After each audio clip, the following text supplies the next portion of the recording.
Destaque económico desta sexta-feira, dia 28 de janeiro, dia em que vamos olhar para a primeira página do Diário Económico, à lupa, com todo o detalhe mesmo, para desenvolver depois, aqui, algumas das principais notícias. Para isso, vamos conhecê-la com todo o pormenor com a Sandra Xavier. Bom dia, Sandra.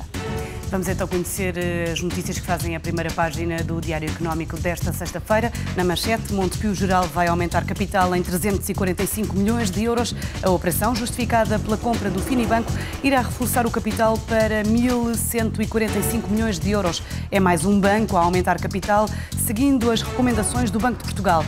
BCP vai propor a retenção de lucros e BES mantém a política moderada de dividendos. Na fotografia, António Barreto, em entrevista ao ETV, que diz que Portugal está no pior momento desde 1976.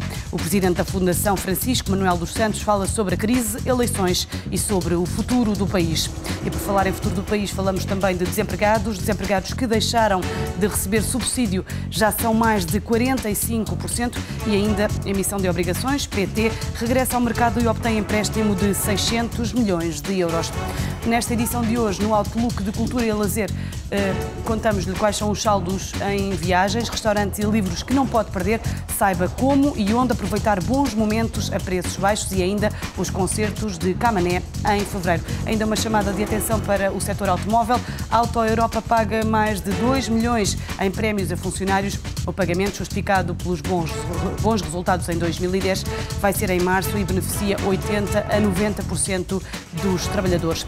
Hoje, sexta-feira, é dia de suplemento de finanças pessoais. Saiba quanto vai subir a prestação da casa no próximo mês.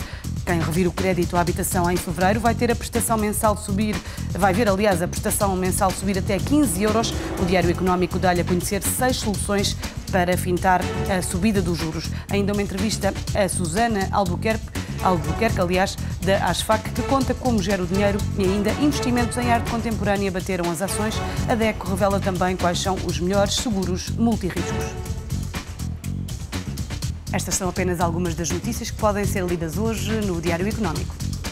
E que vamos aqui desenvolver com toda a certeza, Sandra, no destaque económico. Uma delas na manchete. Depois da Caixa, do BPI e do Banif, agora foi o Montepio Geral a anunciar um reforço de capital. A operação foi aprovada na Assembleia Geral de dezembro passado. No total, o reforço será de 345 milhões de euros.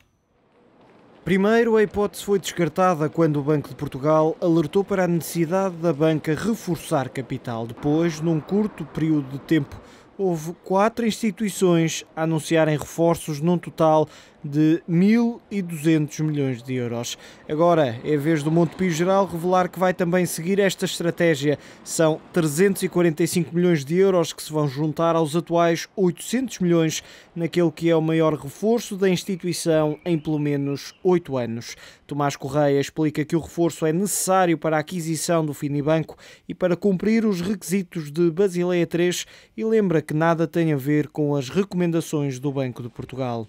O homem forte do Montepio diz ainda que não haverá suspensão de dividendos porque o banco nunca os atribuiu. Apesar dos vários banqueiros nacionais tentarem separar-se das recomendações do Banco de Portugal, a verdade é que mais do que nunca é preciso transmitir confiança e solidez aos mercados e o risco das instituições financeiras portuguesas é o reflexo dessa falta de confiança. Desde o início de 2010 já disparou 611%, praticamente o dobro da subida registada nos CDS da dívida pública com o mesmo período. Aliado a isto, há ainda alguns desafios pela frente, a conjuntura difícil que o país atravessa, os testes de stress à banca no verão e as novas exigências de Basileia III. É convidado deste destaque económico Renato Santos, editor executivo do Diário Económico. Muito bom dia, Renato. Bom dia.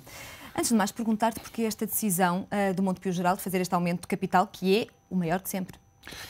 É o maior de sempre, mas o Montepio há muitos anos também tinha feito um aumento de capital ainda maior.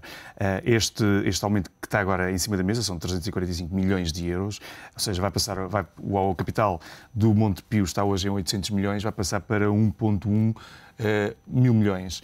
E é um reforço significativo e deve-se, basicamente, neste momento, a uma grande operação que o Montepio fez o ano passado, foi a aquisição do grupo Finibanco, no qual requer, digamos, a reposição dos rácios, os principais rácios de solvabilidade do banco para patamares que o banco se sinta confortável ao olhar não só dos mercados internacionais, mas também ao olhar do Banco de Portugal. Porque nesta altura poderá ser penalizado com os atuais rácios? Se quiser recorrer, por exemplo, ao mercado externo para obter financiamento, obviamente que os mercados terão alguma desconfiança se os rácios não estiverem bem consolidados e não tiverem um patamar acima daquilo que é exigido neste momento pelo Banco de Portugal. Ou seja, é uma maneira de o banco se precaver a eventuais operações que possa necessitar de fazer no futuro. Podemos dizer então que esta operação não tem nada a ver com as recomendações do regulador, que veio dizer já em novembro e agora também, mais recentemente, que não deveria haver uma distribuição de dividendos de 2010, neste caso, aos acionistas? Diretamente não tem a ver especificamente com esta operação do Finibanco, mas também já está a pensar um pouco nas novas regras de Basileia III que os bancos enfrentarão, enfrentarão no futuro, com um reforço adicional não só da necessidade de capitais para reforçar a solidez dos próprios bancos. Renato, em 2 meses, 4 bancos fizeram um reforço de capital. Em 2 meses, lá está. Porquê que os bancos começaram a fazer estes reforços de capital agora? Ouviram mais o regulador? Olharam mais para o relatório de estabilidade financeira de novembro? Foi mais assertivo o Banco de Portugal agora com esta última recomendação? Qual é a tua intuição? Eu acho que houve aqui 3 fatores fundamentais. De facto, há um papel preponderante e um papel mais atuante e preventivo do Banco de Portugal. O novo governador do Banco de Portugal está a exigir à banca, e há um momento em que nós atravessamos de crise, que se consiga construir uma fotografia bem sólida da banca nacional para não acontecer aquilo que aconteceu em relação à Irlanda, que houve uma desconfiança muito grande do setor financeiro. Ou seja, do lado da banca, o governador do Banco de Portugal está a tentar fazer com que os bancos apresentem rácios sólidos perante os mercados internacionais. A banca protege-se porque tem necessidade de recorrer ao mercado externo para angariar crédito e financiamento e também tem uma melhor exposição, digamos, perante os mercados institucionais. E em terceiro, porque vai-se precaver também em relação ao futuro, que é a necessidade de Basileia III, que vai exigir uns rácios mais fortes de capital e uma solidez mais forte de todo o tecido financeiro. Além disso, a banca no próximo ano vai passar por testes de stress que serão muito mais rigorosos do que aqueles que foram feitos o ano passado.